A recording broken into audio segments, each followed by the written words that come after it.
little annoyed. You want to tell people what happened? I don't want to talk about it. So the expectation for this movie was high. In my opinion, number 3 is leagues ahead of the first 2 Guardians movies.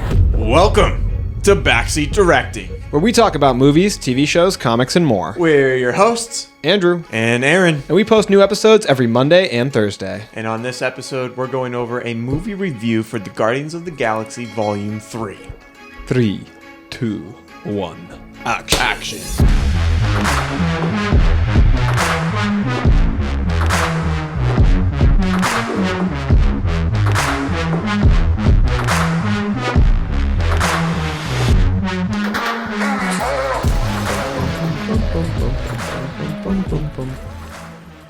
All right.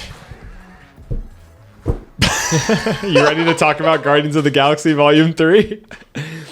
Sorry, I'm a little annoyed. Okay, I'm a little annoyed. You want to tell people what happened? I don't want to talk about it. We filmed the first half of our episode. We did 30 minutes worth. We did what they call in the wedding business the dress rehearsal. Is that what it's called? We didn't have our audio Andrew recording. forgot to hit record on the audio. Like, everybody makes mistakes. Everybody has those days. It was totally me, not Andrew. You got a lot of balls in the air, man. You're Yeah. head of production over here. Yeah. All right, we'll recover here. All right, and we're gonna have a great episode. The Guardians of the Galaxy Volume 3 came out this past weekend. Andrew, were you as excited for this movie as maybe like Marvel movies of the past, you know, like Phase 2, Phase 3 when the hype was real? Or is this kind of like the new school Marvel where it's not as exciting? I definitely wasn't. It's hard to be as excited as you were in Phase 3. It just was a different time period. So it's not like I had an excitement level like when Infinity War came out. But this was my most anticipated superhero movie of the year, probably. I mean, can you name another superhero movie? I mean, besides Across the Spider-Verse. Yeah. No, let's not get wild here. Yeah. Besides Across the Spider-Verse. But it's my most anticipated live action project. And that's because the trailer was freaking phenomenal. Such a good trailer. Yeah, the trailer was good. I only watched the first trailer that came out because I didn't want anything else to be spoiled, because Marvel has the habit of showing the entire movie in the trailer. But yeah, that first trailer was fire. Yeah. And I already knew I was going to go watch this. I really liked the first 2 Guardians of the Galaxy movies. So I was pretty excited for this movie, more so than I have been probably since the Spider-Man movie that came out. So, just a heads up to everyone listening, we are going to get into spoiling Guardians of the Galaxy Volume 3. So, if you're the kind of person who doesn't want it spoiled for you, go ahead and make sure to leave a like, leave a comment, just say hello. And, subscribe, do whatever you got to do. Come back and check us out later. We got lots of other episodes that you can watch if you don't want it spoiled just yet. But how did this rank for you amongst the other two movies of the trilogy? I know you are a big fan. Yeah, I have the first 2 Guardians ranked pretty high on my overall MCU list. So I enjoy those a lot. So the expectation for this movie was high, which means that it had a high possibility to not meet the mark, because expectation was too high and they were going to fumble the ball. But they didn't. I think this movie was great. I was very pleased with the emotional roller coaster, the character development, the set design, the story. I love the movie. How it compares to the other one, I think I still have to put the first Guardians above this one. And then I'd have this third one and then the second one. The second one I'd have to rewatch. I think the third one is above that one right now because of like recency bias. But either way, I mean, they're both really close, I think. But I think I have that first one edging out this third one. What do you think? I know you don't have the first 2 ranked that high in your overall MCU list. Like, do you even like the Guardians of the Galaxy movies? And 2, how did this one compare to those? Yeah, I've talked about it on the show before. I'm not the biggest Guardians fan in the world.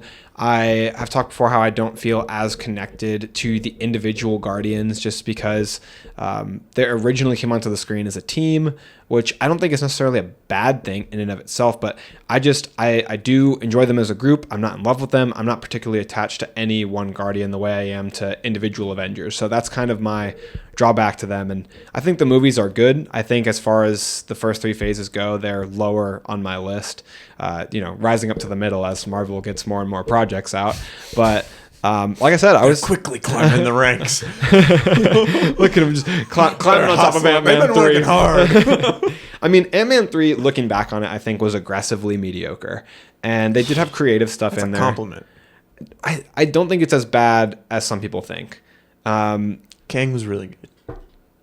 Yeah. I think that the Schrodinger's kind of potential alternate reality, the possibility storm, that's what I'm trying to say. That scene, really cool, really creative idea. And that is like the one thing I think of when I remember back to the movie. So maybe that's discoloring and giving me like a better thought of the movie than other people. MODOK, is pretty cheesy. But I think that this movie, Guardians 3, is leagues above what Marvel's been putting out recently, leagues above Ant-Man 3. I saw one post say that it was had the vibes of a Phase 3 project, and I completely agree. That's such a good, succinct way to describe it. Is this doesn't feel like Phase 4, Phase 5. It feels like it's harkening back to the days when, we were so excited for Marvel projects to come out. And I think that it feels really like, instead of trying to force feed us and trying to really bolster and like build the MCU universe, they were trying to build the Guardians universe, which just kind of lifts the MCU up on their shoulders by, laying that foundation first. And I think that's what Guardians has done a really good job from the beginning, is their universe kind of really built up the Infinity Stones and built up the Infinity Saga. And now they're doing that now in Phase 5. So they're lucky to have the Guardians in their corner at this point in time. It definitely was very good, and I enjoyed it a lot. So how does this one rank to the other two? Easily top. Easily. I think it's, to my opinion, number 3 is leagues ahead of the first 2 Guardians movies. Like I said, they're lower on my list, and Guardians 3 was just... Why do you think that is? Why is 3 leagues ahead of the first 2? It, to me, was so much darker and so much more emotional, and that's what I look for in a story. Is I've just recently, within months ago, watched the movie Room for the first time. It's an A24 movie. That movie gutted me. Like, I cried during that movie. I was so emotional. And like, after a movie, I want to continue to think about it. I want it, even if it makes me sad or makes me upset, I want that movie to like get under my skin. And I think this movie, the emotional parts, the darkly emotional parts, did a good job of getting under your skin. Like, I was like genuinely smiling at like the darkest points in the movie, because I was like, this is horrible, this is so bad, I love it. Like, not gonna lie, like, kind of the same. Like, that's what I've been wanting out of a Marvel movie. I want to feel the emotions, not just the sadness and stuff, but the happiness, the excitement, but then the fear of losing your friend, the sadness of going through the life experience that Rocket had. Yeah.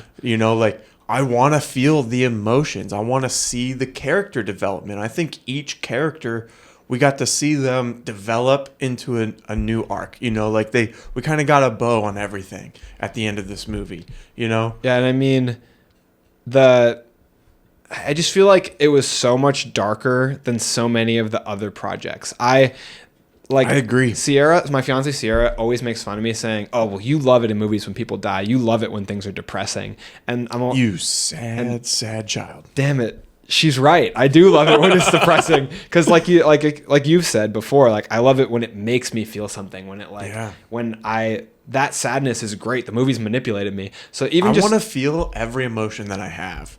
I want to experience an emotion, excitement, sadness. Exactly. I'm going to the movie to be somewhere else. Yeah. And I want to experience all of that. The spectrum of that entire world. They did such a good job of that. I mean, the thing that jumps to my mind, and we already said we're going to spoil it, so here's your second warning, but the thing that jumps to my mind is that planet that they landed on, Counter Earth, and they met those humanoid, evolved animals, and they went and met that family and sat in their dining room, and like you got kind of a sense of who they are. Like the husband's like, oh, sighing, and yeah, Drax that was funny. Drax laying down on the couch, but the husband's like, oh, my wife keeps wanting to help people, and they're taking our car now, and like you got a sense of them as real people, and they blew up that entire planet. And after that part, I was like, oh, like. I was like, this movie's like doing a metaphor for Noah's Ark. Like, the high evolutionary is like God. They're gonna bring all these people onto the Bowie. Like, they're gonna save as many people as they can. And they didn't save a soul. Like that family that helped them obliterated. Their whole planet blew up. All this whole civilization of people. And I was like, man, that's deeply affecting. That's deeply sad. He just said, oh, let me just wipe this planet back to the drawing board, like he was wiping off a chalkboard, and just obliterated an entire civilization. Like, that is crazy. And I was left thinking about it after it happened. The movie is not only kind of dark, but it also is like kind of gory for a Marvel movie as well. Wouldn't you agree? Like some of the monsters or the hits or the, or the face of High Evolutionary when he takes off his mask. Like, yeah, dude, I wasn't expecting that from this movie. What about Nebula when she was getting all her arms broken and her jaw smashed in?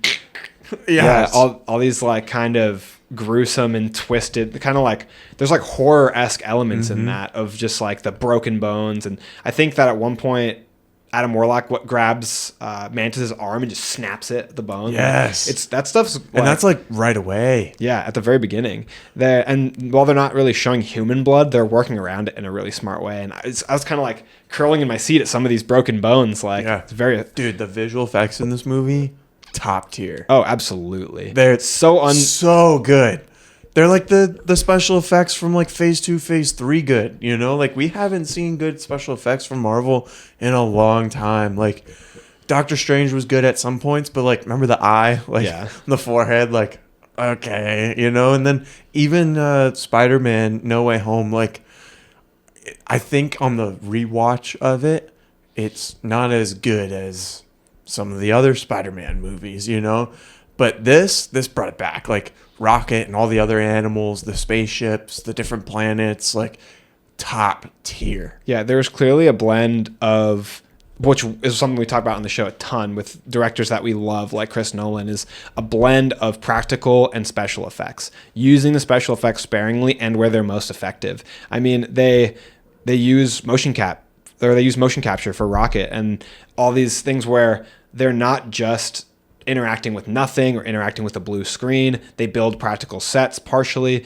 And then the attention to detail, like I'm going to talk a lot in this episode about the bioengineered planet that the High Evolutionary owned. Like the attention to detail on that planet is crazy. Like they're walking on the skin surface to the details inside of like the goo handprint recognizer. That surface on the top had these giant hair follicles, little tiny imperfections in the skin, little wrinkles, just so many things to add to the realism and attention to detail. They must be like actually letting the special effects team sleep for this movie, because it was a lot better than Ant-Man too. Like Ant-Man Quantumania, I think like had a lot of parallels in terms of like, oh, like they're in a fully green screen scene, but like I felt like I was in the scene in the Guardians of the Galaxy Volume 3, but not as much in Ant-Man. Like, they definitely spent more time, and you're right, they probably gave their artists a break. Yeah, the artists were firing on all cylinders for this movie. I mean, just looking at all the different species of animals, the way that the hair moves on them, I feel like is a telltale sign of special effects. Rocket's hair looks great. All these humanoid evolved animals on Counter-Earth look amazing. And then we know they do a ton of practical effects. They have hours and hours in the makeup chair for Dave Bautista's Drax, for Palm Clemente as Mantis, for Zoe Saldana as Gamora, for Karen Gillan as Nebula. I mean, all these little mechanical components on Nebula's head, her whole face being blue. I mean, the makeup and special effects departments are crushing it. They all look so good. Yeah, something that really like takes me out of a special effect or CGI or something is the physics of movement, especially when they're like going fast or in a fight or something, and they're jumping, but it's like they just kind of flew. Yeah, they can't fly. Like, they're clearly on strings. Yeah, like Rocket looked like a raccoon moving across like Groot and all the other people jumping across. Like Well, he looked like he was in this space applying the proper force to do the movements that he was doing. Have you seen the video of Karen Gillan's Nebula carrying the dummy of Chris Pratt? Yes. It's because of the mixture of practical effects like that. So if you haven't seen this video, they created a perfect replica of Chris Pratt's body that weighed only 35 pounds, so that for the scene where Nebula is carrying the drunk, passed out Star-Lord across nowhere, she's carrying an actual physical body. It's not Chris Pratt supported on strings or something where it looks unrealistic for her to be managing his weight. He's carrying a 35-pound demi, so it looks like she's a person of increased strength, easily carrying this, probably 190-pound guy. Mm-hmm. So I think that was really cool, that the way that they're able to mix those things to make it actually look realistic. Plus the actress can actually act in the scene as feeling the weight of carrying something, Yeah, they blended special effects with practical effects really well. I saw an interview with Zoe, who plays Gamora, and Chris Pratt, who plays Quill, and in that interview they calculated how much time Zoe spent in the makeup chair, and they estimated 12,000 hours for all three of the movies. Holy hell. So, the saying, to do something and be perfect at it, you need 10,000 hours. She's perfect at sitting still. She is an expert of getting makeup put on her body. Yeah, I mean, that's insane. I gotta tell you, she's a hard one to recognize on screen because she also is in Avatar, and she's always seems to be very heavily hidden. Yeah. Whether it's been on makeup or motion capture or special effects. Yeah, she's in two of the highest grossing movies of all time. Yeah, Neytiri and Gamora. Crazy. All right, let's dive into our next segment where we talk about the movie summary, ratings, earnings, and who is behind and in front of the camera and stuff. Again, spoilers, which if you made it this far, you already know that. Adam Warlock, a member of the Sovereign, created to be the perfect being, attempts to kidnap Rocket. In the ensuing battle, Rocket is mortally wounded, but the Guardians cannot heal him without getting information from his creator, the High Evolutionary. The Guardians embark on a dangerous adventure to steal the information and save their friend. This movie is highly focused on Rocket, and we kind of get to see, or I saw an interview with James Gunn, and he was saying that he sees this whole Guardians world through the lens of Rocket. So we really got to kind of see that all come together in Volume 3. Yeah, I mean, I was saying this to my fiance Sierra, and I don't know if I've already explained who she is in this episode. I'm probably just repeating myself. But in the car ride home, I was saying that Rocket, although he is the main focus of the story, is in a way less involved because he's injured at the beginning of the movie and he's in a coma. It's kind of this weird juxtaposition where, although the story is so much more focused on him, most of Bradley Cooper's lines as Rocket are in flashbacks up until the third act of the movie when he finally is revived. Yeah, I think that's an interesting way though, because while the story was focused on him, it gave the other characters opportunity to go through their character arcs and their development and have their moment to shine in this movie that's about someone else. So I think that was clever writing, and how they used the flashbacks to tell the story and stuff. The flashbacks were kind of opposite of what was going on in present day. Flashback was good, present day something bad's happening, and vice versa and stuff. I thought it was a good way to tell the story. Yeah, I mean, I feel even though everyone got their time to shine, for the most part, Drax and Mantis are still just being used as comic relief, which it was nice to get that kind of change of pace for them at the very end. Until the very end. Yeah. Both of them kind of got to change. But I will say we got to see Drax be a little bit more dominant in his fights, I think, than we have in the past. I feel like we see him be tough, but then we never really see him act tough, but then we never really get to see him actually be tough. He's always getting his butt whooped. I think they really honed in on his strength in this movie, having him if you notice towards the end, we're skipping all around so much, but if you notice towards the end when they play that Beastie Boys song and they're about to go in to fight that hallway of enemies, they kind of do this little rotation, if they were a volleyball team, the Drax moves to the front and moves Quill out of the way. Quill moves, I think, back into the left, and they're setting up a formation like this because they're such an experienced team at this point, and Drax is the one that comes and pries open the door, really signifying Drax the Destroyer. I'm the muscle Yeah. here. And so I feel like it's cool to see those elements for all the team, but like you said, especially for Drax to kind of get to put on a little bit more of a clinic in terms of his power and strength. Yeah, and like seeing him in the beginning when he was fighting Adam Warlock, like it seemed like he had a chance there, and like he was probably their only hope, you know. And we'll get more into Adam Warlock a little bit later, but yeah, we got to see his strength in this, and I enjoyed that. I like it when our heroes are like maybe a little overpowered, you know, and like super strong and just dish out punishment. Like that stuff is cool. Yeah, it was cool to see him dominate too on the biological planet, fighting all those sentries. Yeah, until he got shot, and then it all went downhill For the most part, yeah. All right, this movie obviously came out in 2023. It's rated PG-13. It's 2 hours and 30 minutes long. IMDb has it at a rating of 8.4 out of 10. Rotten Tomatoes critics have it 82%, and then the audience has it a score of 95%. How do you feel about the ratings for the movie? I feel like some of the Rotten Tomatoes ones are a little bit high. I wouldn't give it, above a 90 personally, but I think that the IMDb one rings pretty true for me. Yeah, I think this is a good movie for sure, and I'm glad that a bunch of people are liking it. I mean, what did it say? 95, 96?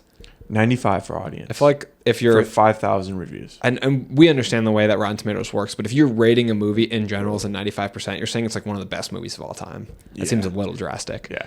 Yeah, the way Rotten Tomatoes, it's weird, right? Because it's 95% of the reviews were good reviews. Yeah. It doesn't mean that it's a 95% overall. 95% of people liked it is a way to look at it. Yeah. Let's dive into our ranking system and our rating system. We break this down into 6 categories, each with varying weights based off of what we think is most important for a movie. The first of which is story, and we rank this out of 10. Andrew, how do you have the story ranked? I ranked it as an 8 out of 10. 8. Okay. I have it as an 8 as well. So, twins? Twinsies. Why did you rank it an 8 out of 10? I think it had a great balance. I mean, we kind of already touched on it, but it had a great balance of emotion, but it wasn't like too heavily on one side of things. And then I think it did a great job balancing all of the characters. I think whenever you have a movie where there's 6, 7 main characters, it's hard to balance and give everyone enough screen time to tell a good story without it feeling like, oh, like we just have them on screen because like we paid for the actor. You know, I think they did a great job of balancing that. And then just kind of how it like tied up some loose ends and answered some questions from the other 2 movies. Yeah, everybody did have a story arc, including Adam Warlock. Yeah. And even though it was rocket based, I mean, like we already talked about, they wrapped up some stuff for Mantis and Drax. And I felt, personally very emotionally affected by Rocket's story. And I liked the darkness in the story that they twinged in there. Yeah, agreed. Acting. Again, ranked out of 10. What do you have the acting? The acting at an 8 out of 10. Me too. Let's go. How did you feel about, like, who stood out to you? Oh, I think without a doubt, Zoe Saldana as Gamora stood out. Karen Gillan as Nebula. I've always liked her. Chris Pratt as Star-Lord. And then Bradley Cooper's voice work as Rocket Raccoon. I think that it was all so deeply emotional, and the interconnected relationships of these 4 characters too. I mean, the sisterhood between Nebula and Gamora, the friendship between Rocket and Quill, and then this like complicated relationship dynamic between the Gamora who no longer has her memory of their relationship, and the absolutely gutted, heartbroken Quill who's dealing with the loss of the woman he loved more than anything in the world. There's so much going on in this movie. I mean, but at the same, it's like you said, so much going on because he's not just dealing with the loss of her. He's now also dealing with the like peril of his best friend in the world in a coma, dying. Second best friend. After Drax the Destroyer. But yeah, I mean, he's playing like a completely depressed character. He's, driven to alcoholism. I think it's relatable. It's very good. He's in despair, and then just some of the emotional breakdowns in this movie, like Nebula finding out Rocket's woken up, or Peter being willing to give up on Rocket as he's flatlining on the table and refusing to stop doing compressions. That like Yeah, there's a lot of emotional range that these actors had to display in this movie, and that's why I gave it an 8 out of 10. Our next category is also out of 10. This is cinematography, and this kind of encapsulates everything that goes into cinematography. So composition, lighting, editing, and whatnot. Andrew, what do you have cinematography ranked as? I have it as an 8 out of 10. Do you just have everything at 8 out of 10 all the way through? I guess we'll see. I have it ranked at a 7 out of 10. I think that the cinematography was an absolute strong point of this movie. I left the movie thinking I need to look up who the cinematographer was because I think this movie was special for cinematography. I have some listed shots where they're rotating shots, my favorite shots, which are overhead shots. Yeah. They had some of those as well. And then just the dynamic nature of the movement of the camera throughout the whole movie felt like it kept me very enthralled, very interested. The rotating shot as the girl's on the treadmill. I mean, yeah, it was so much fun. Sometimes I forget that like the cinematography for this system also kind of encapsulates like the special effects and stuff. And I think I forget about that sometimes when I'm giving these rankings. I think if I were to change any of them, I could change that one and make that one a little bit higher. But moving on, sound design we also have out of 10. Guardians is known for having a good soundtrack. Some iconic songs on the first two movies. Where do you have this one ranked for Volume 3? Bet you can guess. Oh my god. Let me guess. 8 out of 10. Yes. It's okay. So if this is the first episode that you're watching, we've rated quite a few movies. I do not usually do this. I don't just like pick a number and stick with it. Not only are they like the same number all the way through, but they're also an 8. Like that's pretty high for you to be giving out. And you already said the term earlier, but it might be partially related to recency bias because I had a really good time in the theater watching this movie. So maybe like down the road, I won't feel exactly the same, but I truly, this is what in my heart of hearts right now, what I feel like this movie deserved. The sound design is really good. There's some moments where the song choices are incredibly peak and time to the action and just really well chosen. I mean, I think of the Beastie Boys song at the end of the movie, the fight scene that gets you really hyped for that action sequence. And then there's some really excellent ones early on in the movie too, where you just can't help but kind of nod your head along. Plus all the special effects that have to go on with any movie that's in space, the sound of a ship, lasers, rifles. Or like the elevator and it's going down and you can hear like the squishing sound. Yeah. Or when they put their hand in the control. And it was like I love that. Too. Yeah. It was like squish. That whole setting was so creative. Yeah. That leads us right into set and character design. This one, though, we have out of 5 available points. What do you have this at? Did you say your rating for sound design? Oh, maybe I didn't. I had it at a 7.5. I think I have it a little bit lower. I think it could have your 8 is justified, but I think I had it a little bit lower because I like the soundtrack of the other ones a little bit more. You know, so like I couldn't get that out of my head. I kept thinking like, oh, like those were more iconic than this one was. It was really cool to see them bookend it with the original, the Guardians, basically their theme song from the beginning of the original movie. Yeah. All right. So now going into set and character design, out of 5 points, what'd you give it? I gave this a 5 out of 5. Really? Perfect score. When we give a perfect score on any of these categories, we always say that means that this movie in that category can be used as the movie by which to judge all other movies that has to live up to that standard. Like Heath Ledger's Joker to me is a 10 out of 10 for acting. So I think this movie could be a standard for other movies. It's so creative. They put so much thought into it. It's beautifully done. The special effects and practical effects are so good. I mean, look at all the detail. Like we talked about, that biological planet with the little hairs and blemishes on the skin, the goo that comes out when they cut the skin to break in, the hand they have to put into the little finger scanner to move objects. I mean, the colorful suits that they wear when they have those little button patches on the side to communicate with each other outside that planet. Oh my God, I freaking love the Guardians of the Galaxy team uniforms that they put together. Those are cool. Amazing. The leather costumes, so well designed. So my hat's off to the set and character design teams. Man, I feel like you're ranking this movie so high that I would not have guessed that these would have been your numbers going into this, especially based off of how you favored the other two volumes. I have the set and character design at a 3.5 out of 5. So, good. I mean, a 3.5 to me sounds pretty low, considering the fact that so many creative sets and characters were throughout this whole movie. I mean, when you look at a Guardians movie, really no two people look very similar. I mean, they're all different species. Even when you look at the humanoid evolved animals on the counter Earth, they're all different animals. So just so much effort and detail and design. I feel like, to me, this is a 5 out of 5. I mean, all the different planets, from the design of Nowhere and the city there to the biological planet. And then we travel to counter Earth. And then we've got this kind of, I guess, pyramid cube that the High Evolutionary is operating out of. Every set and character was incredibly unique to me. Yeah. Man, you're right. It was definitely good. I think I'm just a little more biased towards things being more grounded and being more realistic. And that's the things that I like more. So in comparing that to this, I think that's kind of where my score came from. You have your right to your own bad opinion. Whatever, we're going to move on. Our next category is also out of 5. It's rewatchability. So, Andrew, if I were to ask you 5 times, do you want to watch Volume 3? How many times would you say yes? I gave it a 3 out of 5 for this category. I did too. Like, we're on track. Yeah. On track. Why did you give it a 3?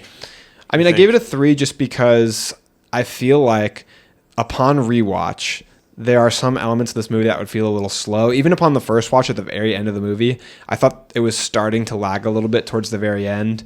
They were obviously doing like a lot of wrapping up. They're doing wrapping up for the franchise. So by the very end of it, I was like, how long is this movie? Is it what, 2.5 hours, 3 hours? Started to feel really long. And then I think rewatch some of the flashback scenes, because they were answering questions for us. It's like the second time you watch a mystery movie. Second time you watch Knives Out, you know the answer to the mystery. So I think it can make it feel a little bit slower when it's not answering those questions. And I think those parts of the movie will drag a little bit in rewatch.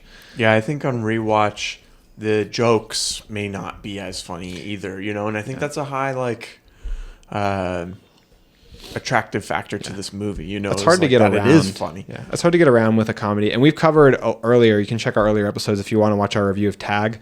I feel like what makes that movie to me so enjoyable upon rewatch as a comedy is that it's like just fun. Like the characters seem like you're having fun and laughing, so you laugh with them. It's not as much that like the jokes are landing so hard they're not as funny the second time. I feel like that's why their comedy works. So I feel like usually comedy's hard to rewatch. To have the same effect on rewatch. I mean, Superbad's another movie that's really good on rewatch. Still very funny. Okay, so what was the overall score that came out from your rankings? I came out with an 8.0, which I think is pretty fair. Surprise! But even after the other categories, because they're a 5 and a 3 out of 5, they average out to a 4 out of 5, making it also an 8. Yeah. So it comes out to a total of an 8.0, which I think is a fair rating. I think that a lot of people agree with me, obviously, because an 8.4 is the average rating amongst IMDb users. So I think it was a really good movie. It's a little bit a matter of if it'll stand up to the test of time, if people will still think it's that high, you know, a year from now. But what did yours come out to? Mine came out to a 7.4 out of 10, and I have to say I'm kind of disappointed with that. I feel like it should have been a little higher. I feel like when I hear 7.4, I think that's pretty close to like how I would rate the first Guardians movie. And I like this movie considerably more. I know that's not the case for you. Yeah, but I mean, that's why we have these categories, so we're not just picking it off of recency bias, that there's some sort of criteria of how we rate these movies. I really do enjoy this movie, though, even though it's a 7.4. I think that's a decent score as well. It's just not as high as I was expecting it to be. But let's move on to budget and box office. I'm excited for this part because this movie is on my box office draft team. So what that is we drafted 5 teams at the beginning of the year of movies. So 5 teams. 5 movies at the beginning of the year that are coming out in 2023. And at the end of the year, we're going to see whose team made the most amount of money. And Volume 3 is on my team. Aaron's kicking my ass right now, guys. Yes, because I also had Mario, which made over $1 billion. $1 billion. And Andrew, so far we've only had one of Andrew's movies, so like he has a chance. But luckily that for me, movie it was Ant-Man Quantumania, and that made what, like 400,000? Yeah, like 400, 500. Or 400 million, sorry. Yeah. Don't bring me down to the 100,000s now. Good Lord.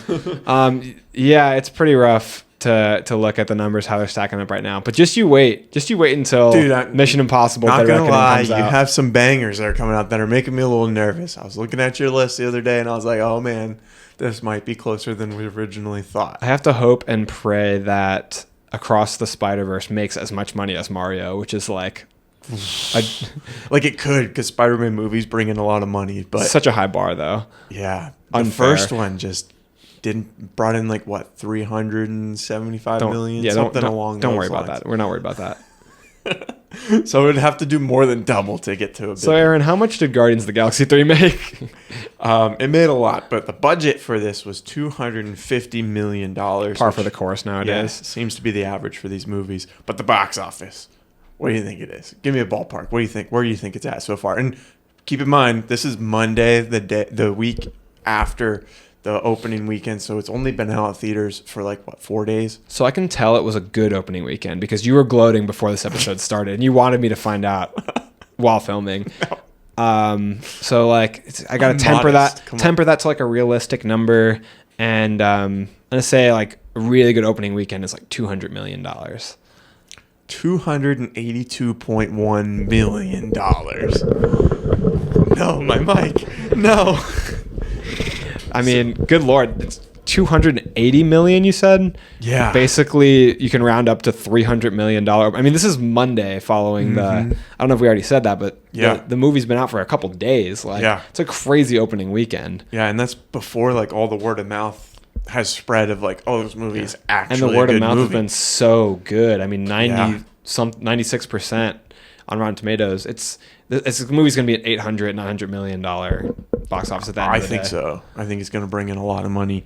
It's already made more than its budget the first weekend. Like, that's a lot. I'm going to start review bombing it so that maybe we can turn around some of this word of mouth and help out my box office team. I will say, though, they did a lot of marketing for this movie, more so than any of the recent Marvel movies that I can think of, maybe outside of the Spider-Man No Way Home. But I think that was more of like speculation of like what's going to happen and who's going to show up rather than them actually marketing it.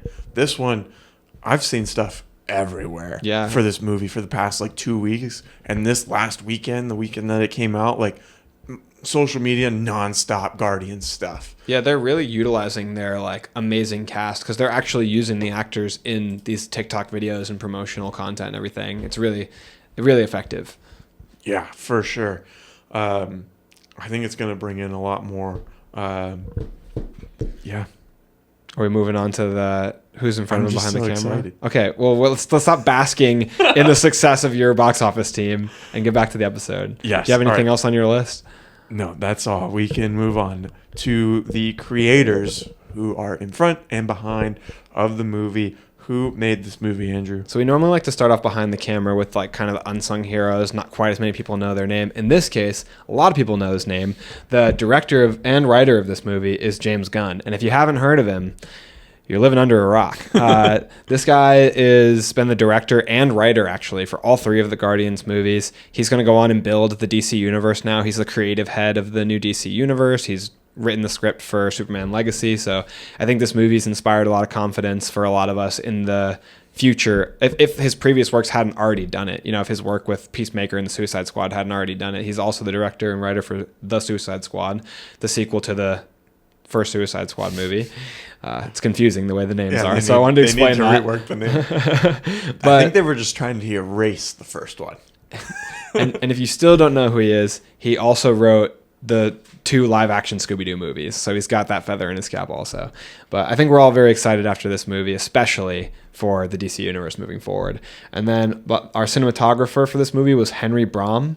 He's worked with James Gunn a lot on his recent works. Henry Braum's done cinematography for the holiday special for the Guardians, the Suicide Squad, Guardians Volume 2. So hopefully he's found that partnership, kind of like some of these other guys have their partnerships, like Nolan and Scorsese have people they return to for cinematography. So maybe that's going to be a relationship that'll carry into the DC universe. We've got the music being done by John Murphy, who again has this now relationship with James Gunn, having worked on composing the music for the Guardians Holiday Special and the Suicide Squad as well. And John Murphy also did Kick-Ass, which I thought was cool. So he kind of had a superhero credit under his belt before all of his work with James Gunn. But then that brings us to the cast. Who's in front of the camera? I mean, I could sit here off IMDb and read you 50 names because this cast is absolutely stacked.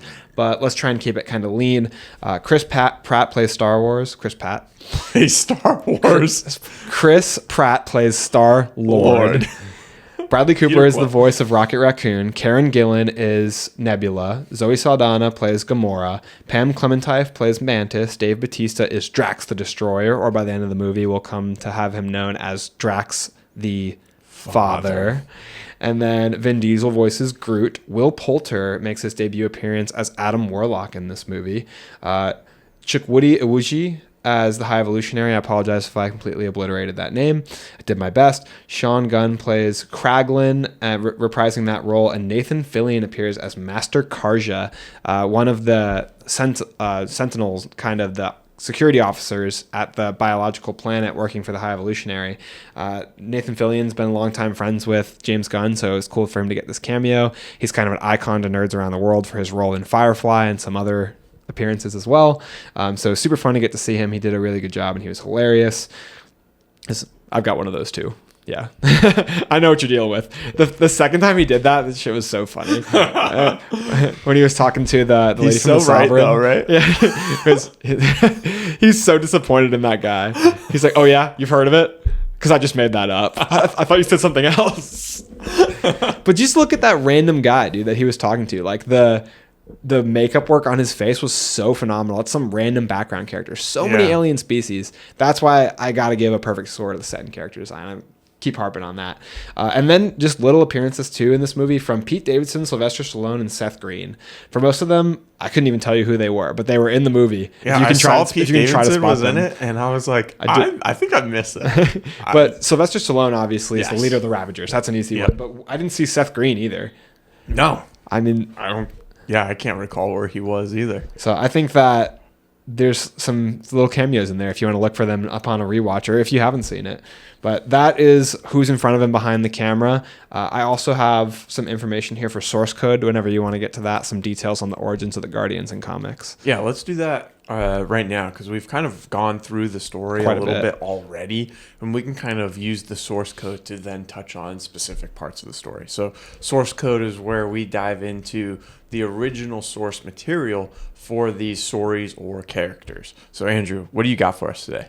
So the Guardians first appeared in comics in a comic titled Annihilation Conquest, Star-Lord #1. Now this was in July of 2007, and they didn't formally become the Guardians or take the name of the Guardians until Guardians of the Galaxy #1 in May of 2008. And I believe it was Rocket who's the one that took that name for them.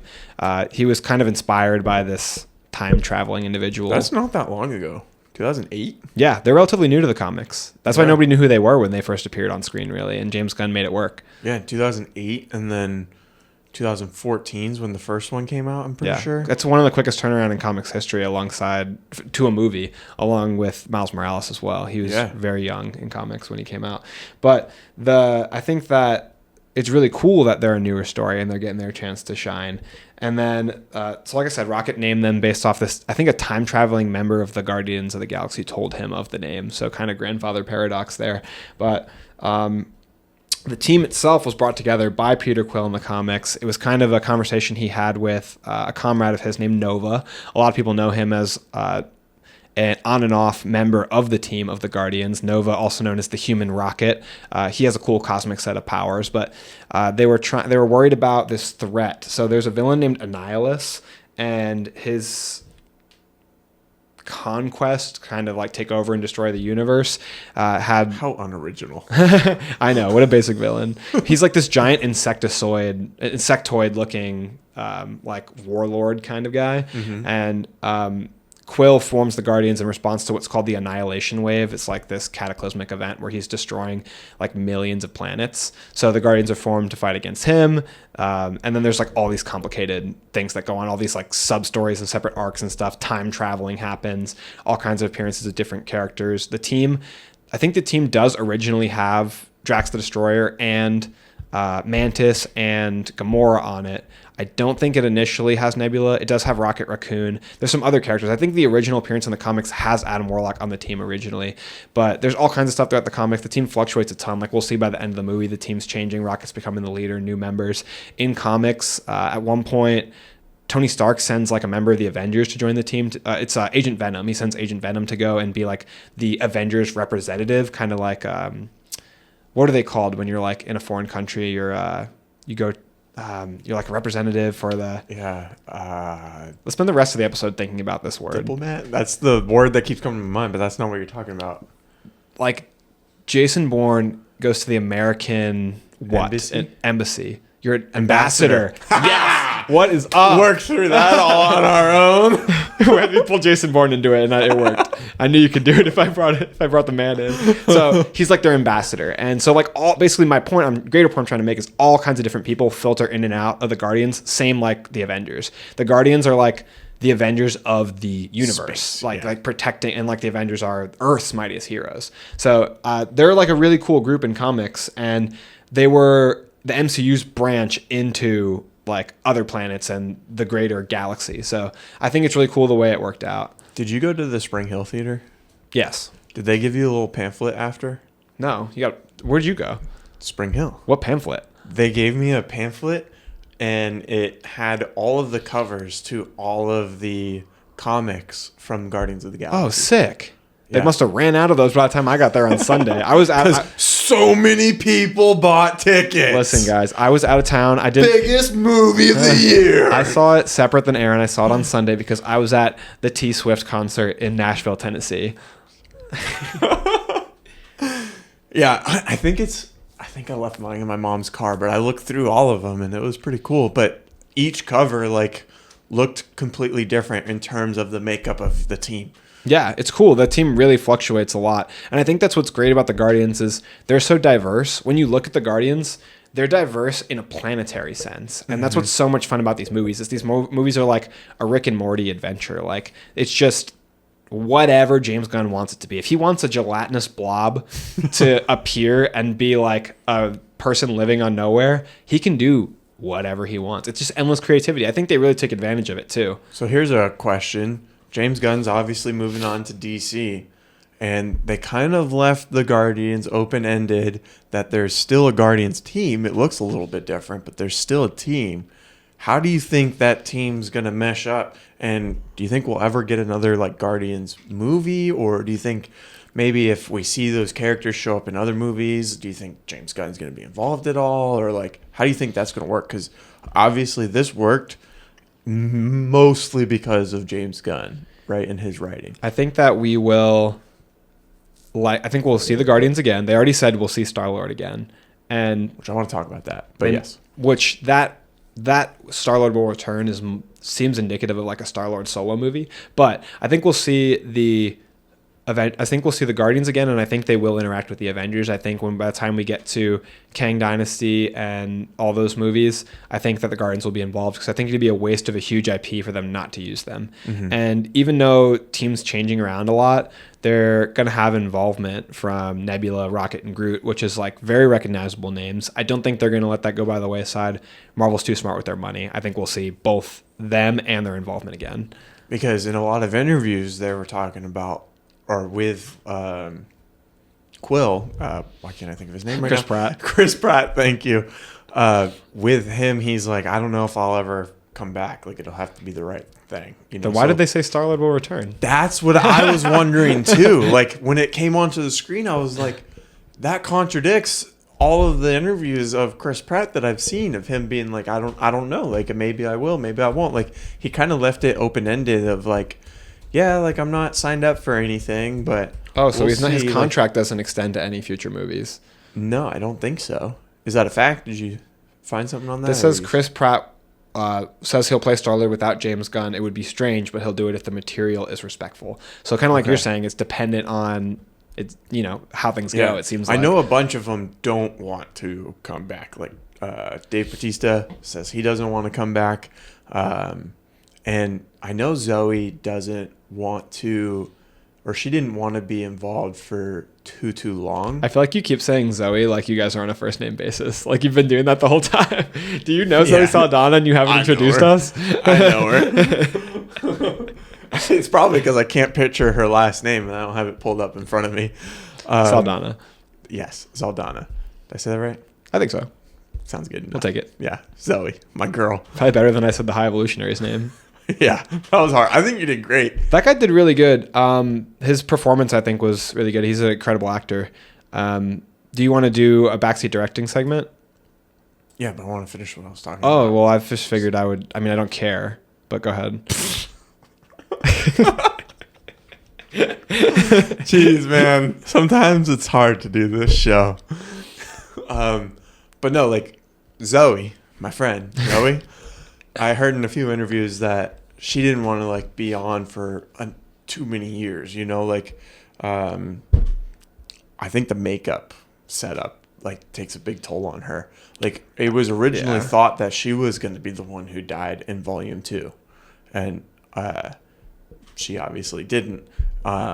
So she wasn't even supposed to be in the third one. Yeah, she's so popular with fans, I think. Yeah. So we'll see if she shows up, but I wouldn't be surprised if she doesn't. I mean, can't they just come up with some kind of compromise? Like, can't they just use the same thing that they use for Neytiri and use special effects? I mean, it wouldn't look as good. I don't know. I mean, it's a sacrifice I feel like I'd be willing to make to keep her in the role, and you know, I don't want her to be miserable. Well, if she's coming back in like a team up movie, I'd imagine she wouldn't have to be on set for as many days as a Guardians movie. Yeah. You know, so like maybe it will. I mean, money is pretty persuasive. Yeah. It probably depends on that a lot too. You know, like I'd sign me up. 6 hours in a chair getting makeup put on for however many millions. I mean, sure. It seems like easy work. I mean, you see them on their phones and stuff, but it's stressful. No, I mean, I'm saying doing nothing sounds like easy work is what I'm saying. But it like in actuality, like I think it takes a big toll. It seems torturous. Like the Jim Carrey routine for the Grinch. Oh my goodness. Yes. Brutal. So I have my backseat directing comments ready. I've already kind of said a lot. What you got? So for my backseat directing, before you go in, this is where we put ourselves in the director's seat. If we were in charge, what would we keep and what would we change? What would we try to improve on for the movies? So we're the directors now. Backseat directing.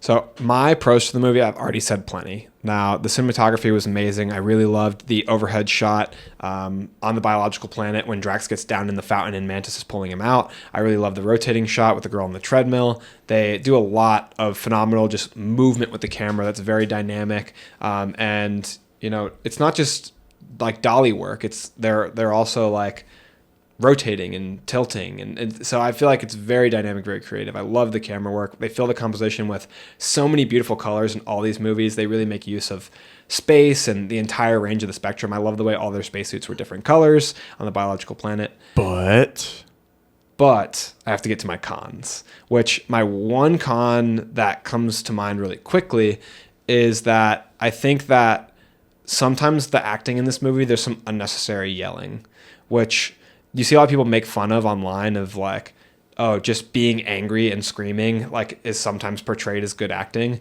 And I think from the High Evolutionary, there's some yelling that seems inorganic. He's very dramatic. Yeah. And then from other characters even too. I mean, there's some yelling from, I think, Gamora that seems not super authentic. Like, there's one thing they talk about in the show, Lie to Me. Like, if you're going to get mad, you're going to get mad all at once. You wouldn't like yell and then bang the table. You know, you like... There's a natural, organic process to, you know, authentic human emotion that actors have a job of replicating. She's a Ravager now. I mean, come on, it's just different.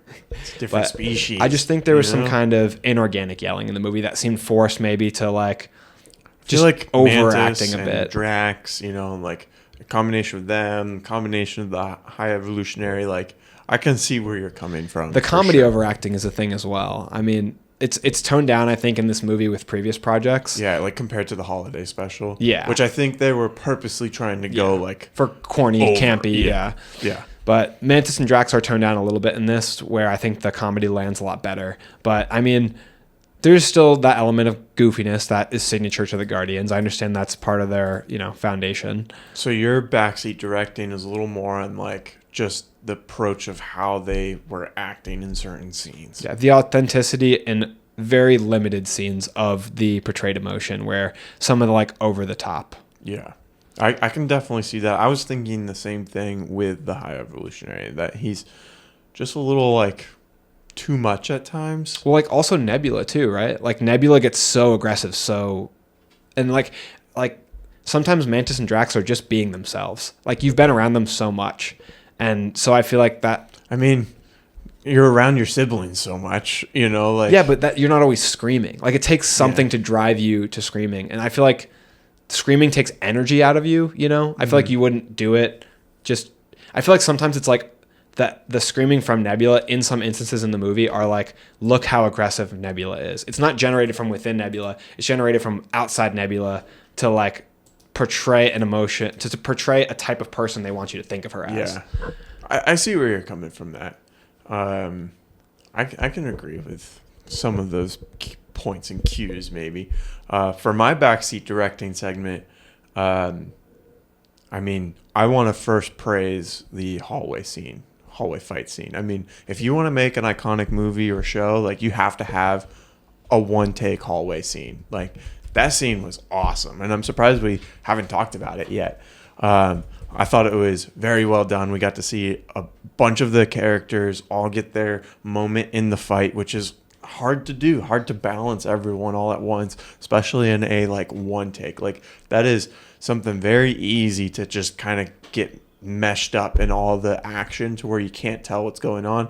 I think they used slow motion as a tool to explain what was going on in that time, rather than just like, hey, look, we have a slow motion camera. I think they used it at a good time.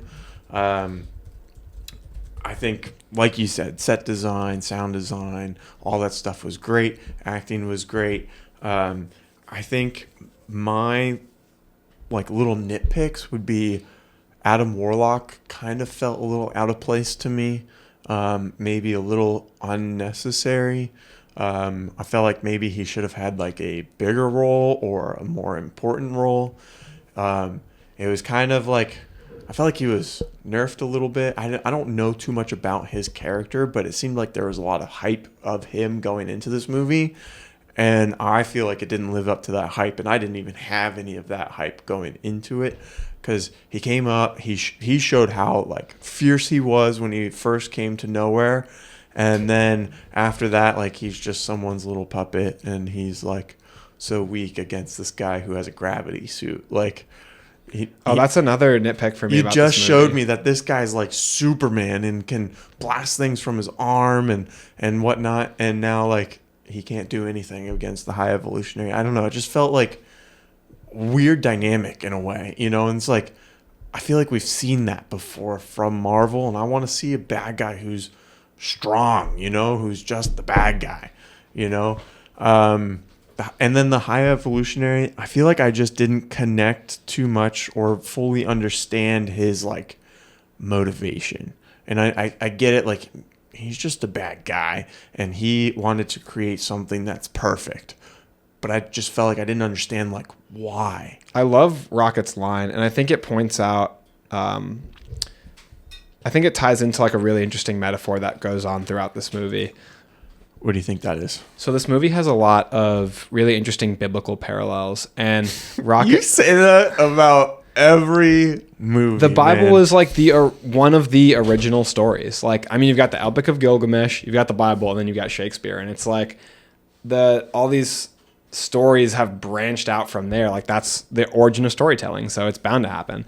But this movie clearly, I think, has biblical parallels. They equate the High Evolutionary to God a ton of times, and he's just like a depressed, displeased God. I think he's a representative of fictional kind of depression in a way, because Rocket says to him, you don't want to make things perfect. You just hate things the way they are. So he's so dissatisfied and at the same time so full of pride that he wants things to be perfect. And that's kind of like something we see symbolized in his mask. He wears a mask over his face after Rocket destroys his face because, which looked great, by the way. Yeah, it looked fantastic. But he can't bear to be seen as who he truly is. And there's kind of this metaphor in the story that he's God because he's creating life.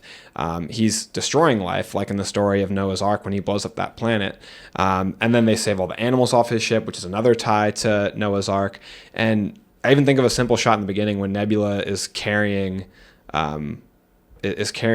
Quill. It feels like a biblical parallel as well there. So I think that the High Evolutionary, when he's unmasked, they're kind of like doing this metaphor of revealing him to be like this imperfect God. Like underneath the mask, God is flawed just like all of us. Like nobody's perfect.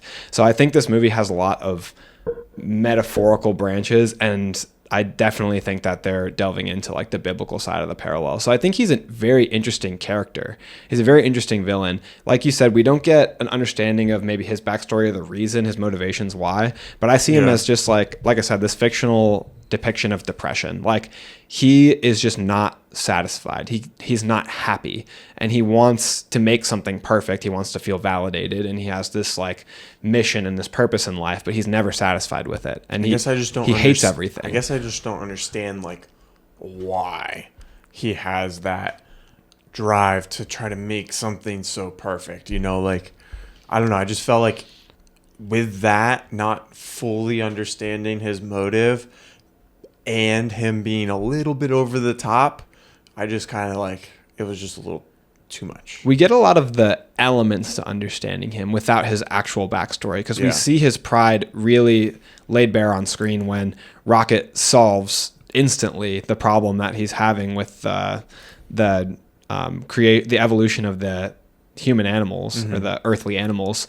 And he's immediately like, when he finds out that Rocket is correct, it destroys him. That like this rodent that he created, he's like, how can you solve the problem? I created you. How can you solve the problem I can't solve? He's super indignant. So I think everything for him circles around like his pride, like I said, and his depression. I think he's just, he can be viewed as definitely an emotionally complex character. We might not know why he feels these feelings, but maybe they're just innate feelings in him. Like, you know, anxiety, depression, pride are innate feelings in a lot of us. And like I said, like this is just a nitpick for me. I don't think it's like do or die, make or break. You know, it didn't like ruin the story for me, or I wasn't like frustrated with it or anything. Like it's just a little nitpick. Like I could have improved. I wish I known a little bit more of like his intentions here. Like what is he working towards? Why is he trying to do this? Like, and then just a little bit more with Adam Warlock, I think would have improve the movie. But then again, like that's just another character to add, and there's already so many characters that we're working with and all that stuff. What'd you think of kind of the ending of the movie? I thought that I just think it's hard to tie a bow on a 3-movie saga. That's where the ending is kind of the only part of the movie where I started to feel out of it a little bit. I felt like it definitely, you could tell they were trying to put a bow on it. I mean, that conversation of them standing in a circle, passing off the torch of the captain of the Guardians to Rocket, like you could tell absolutely what they were doing, and I felt it very obviously, but I don't know. I just felt like everybody went off on their own way, and kind of like this, it felt like the end of a sitcom, you know, when they've hit their like 8 seasons, and they have to end it, and they have to like wrap up the character stories. It felt very much like it was being written right before us. Something that I did really like, and I guess this can be like something on my backseat directing that I would kind of back up, you know, and can keep in the movie, is the relationship between Gamora and Quill, and how they didn't just like rush to bring them back together, and that like, oh, like halfway through the movie they're a thing again, you know, like no big deal. Like no, there was an actual consequence to her death, and she is not the same person that Peter Quill knew and fell in love with, And the line at the end when they're walking away from each other and they both stop, and she's like, "I bet we were fun, weren't we?" I was like, "Oh, dude, all of got me, man." The performances by both of them were so great in relation to that relationship. Like, I felt so gutted for him, just the way he was really longing and pining for Gamora and just wanting to go back to what was, but he absolutely can't. And whenever there's relationship stuff, like, I can't help but put myself there, and it's like, that would be like heartbreaking. Seeing the woman you love just completely not recognize you. Yeah. And like, she even actively dislikes him. But I found myself by like partway through the movie rooting for Peter Quill and Nebula to get together. They sold me on it. Your eyes. He picked a pretty set. I never knew how dark they were. Stop looking at me like that, like a lost puppy. Yeah. The relationship dynamics of all of these movies are like an absolute strength. And it was cool to see them all go off on their own routes, but dude, no one died. Yeah, no one died. I thought for sure someone was gonna die. At one point, I was like, "Oh, it's Rocket. There it is. He's gonna die." I'm so glad they didn't kill him. And then Quill was in space and his face was blowing up. I was like, "Oh, no return from this." Dude, I thought he was gonna die too. How good were the side characters that did actually die? I mean, Lila, Teefs, Floor. Those were great characters. It was so like the one thing I thought was like, man, how did that bullet not go through Lila and hit Rocket?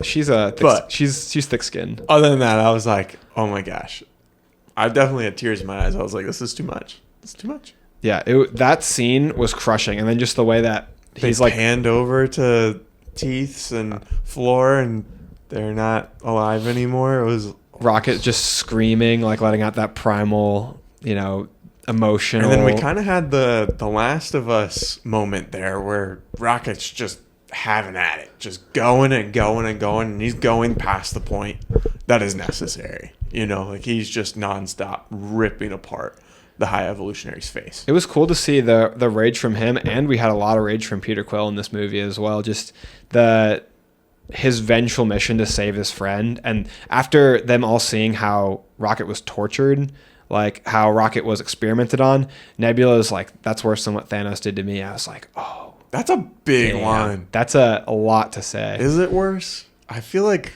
she's downplaying what she went through. I mean, I don't know how it could be, but I feel like it must. I don't know. I trust her. Like, remember when he had her like all strung up and like ripping her apart as she's still like consciously like there? Like, I don't know, man. That feels at least equal. At least equal. I feel like they just downplayed what she's gone through just a little bit. I mean, I don't know if it's worse. Rocket was torn apart also. I mean, it's tough. It's tough to say, but I think that at least wasn't torn apart by his own dad. Yeah. In a way, he was torn apart by his creator. Yeah. But he was, I think, just like the spectrum we got to see, like you said, is so great, and the rage from Quill was so good. I mean, he tackled that guy out the window, and he's like, "You're gonna kill us both." He's like, "Not both of us." Like, there's so many times the look in his eye was like, of just, I'm gonna do what needs to be done to get to bring Rocket back to life. I saw that Chris Pratt has not auditioned for a role since the first Guardians of the Galaxy. Wow. So they just cast him in Jurassic World? I guess so. Isn't that crazy? That is crazy. These are huge roles. I mean, the Tomorrow War, a pretty big Amazon Prime movie. He's been in a lot. Journalist. Yeah. Yeah. All right. Any closing thoughts for Volume 3? What was your favorite segment of the movie? Oh, I really liked the flashbacks. The hallway scene was really cool. I feel like that has to be the best fight that we've seen in recent memory of the MCU. Would you agree? In recent memory, yeah, I could agree. I mean, I really am a big fan of the Spider-Man fight with Green Goblin. Mm-hmm. I like that fight a lot. The original, the first one where he's losing in the hotel. I love that fight. Yeah, walking out of that movie. But this fight was just like you said, so huge in scale, so many dynamic parts moving. The music was perfect. The oneer just going back and forth through the fight, like zigzagging. Yeah, the camera was very like omnipotent during that, just completely getting all the angles, getting to see everybody shine, everybody use their own skill set. That was a really good fight sequence. Yeah. I mean, there was what I really liked was the fight scene where they were just taking out the High Evolutionary. Like everybody, no, at the end, the High Evolutionary when everybody, when everybody got their licks in on him, just Drax smashed him into the wall, and then Gamora came in and beat his ass too. Like it was like all the friends are coming together to support their guy. It was so perfectly timed. Every hit, every punch, the sequence, like the thuds were hitting hard, and it was just everybody coming in. Yeah, you're like, my turn. Turn. let me get a hit on him. No, but every moment in there, like every one of those hits, I feel like hit so hard, and the timing was so spectacular that I loved the way that they all smacked him around the room. Plus, getting to see the villain get their comeuppance is always great. But it was just really awesome the way this movie showed us that the Guardians are like really meshed. Like their teamwork was very high quality. There was no doubt about that. Yeah, I agree. That was probably my favorite scene. I mean, when they all were beating down the High Evolutionary. And if I could pick a favorite sequence, everything on the biological planet. So amazing. Really I've said it a bunch of times. So creative, colorful. The shots were great. You get to see a big, awesome fight scene. Lots of good jokes with Quill, Nebula, Gamora. She's totally into me. Yeah, that Yara girl they picked up. And also, like, they didn't play Quill for a fool. That's what I think this movie does a good job about balancing is, like, a character being goofy doesn't mean they have to be only goofy. Like Quill's goofy, but then he's like, "No, you think I would fall for that?" He's like, "You think I'm that stupid? I just wanted to get into the system." Hacks into all their armor and gets everyone out of the situation. Like they showed a level of competence that supersedes his silliness. Because in order for me to respect him as a hero, he has to have a level of competence at what he does. Drax is funny and goofy, but he has to kick ass too. Yeah. So I think that they did that really well. Yeah, I agree. And on that note, I want to say thank you to everyone for listening and watching Backseat Directing. We're on YouTube and Spotify. That's where we post our full episodes every Monday and Thursday. And then every single day we're posting on TikTok, Instagram, Facebook, and YouTube Shorts. We just crossed 400 subscribers on YouTube. Let's go. That's exciting. That's crazy. Thank you so much to everybody who subscribed. Yeah, we really appreciate it. We love doing this podcast, and we love commenting back and forth with you guys. So, again, check out our podcast on YouTube and Spotify. And that's a wrap.